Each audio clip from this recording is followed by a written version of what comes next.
ఇవాళ ఆ రాష్ట్రంలో ఎప్పుడు చేస్తే మాకేంటి, అది దానికి సత్య సావనవు గాక, మాకు కావాల్సిన డబ్బులు కొన్ని వేల కోట్లు మేము పోగొట్టుకోవాలి. ఇప్పుడు రాజకేశ్వర రెడ్డి కూడా ఆయన కూడా ఒక సొంత డిస్టిలరీ పెట్టుకుని, అంటే అదే ఎలాగో సార్, వేరే వాళ్ళకి వాటాలు ఇస్తున్నా ఆయన కూడా అందులో తీసుకోవచ్చు కదా.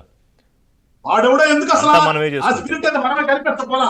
అదే గతంలో మనం దొంగసారా కాస్తున్నారు అక్కడక్కడ ఆడవుల్లో ఈ తొప్పుల్లో అని చెప్పేసి పాపం ఈ ఎక్సైజ్ వాళ్ళు వెళ్ళి పట్టుకునే వాళ్ళని వాళ్ళ బతుకు తెరువు కోసం గమనించండి. అక్కడ వాళ్ళ బతుకు తెరువు కోసం ఎవడో కక్కుర్తి పడితే వాళ్ళు మాత్రం ఇమీడియట్ గా అరెస్ట్ చేసి తీసుకొచ్చి అక్కడ కూర్చోబెట్టినటువంటి అధికారులు వీళ్ళలో భాగస్వామి అయిపోయారు. ఇదే దొంగసారా ఈ డిస్టిలర్లు అన్ని కూడా, ఈ డిస్టిలర్ అన్ని కూడా దొంగసారనే కదా. ఈ దొంగసారాన్ని కాసేటటువంటి వాళ్ళకి వీళ్ళందరూ కూడా ఒత్తాసు మరుగుతూ మొత్తం ఒక గ్రూప్ అయిపోయి ఇవాళ ఆ రాష్ట్రంలో ఎప్పుడు చేస్తే మాకేంటి, అది దానికి సత్య సావనవు గాక, మాకు కావాల్సిన డబ్బులు కొన్ని వేల కోట్లు మేము పోగొట్టుకోవాలి అనే పర్వంలో ఇవాళ మొత్తం కూడా రాష్ట్రాన్ని గత 5 సంవత్సరాలు కూడా నాశనం చేసి కొన్ని వేల కోట్ల సంపాదనకి వాళ్ళు వెళ్ళిపోయారు. సో ఏళ్ళని ఎక్కడ చూపిస్తున్నావాడా, ఏళ్ళని ఎడు చూపిస్తున్నావాడా.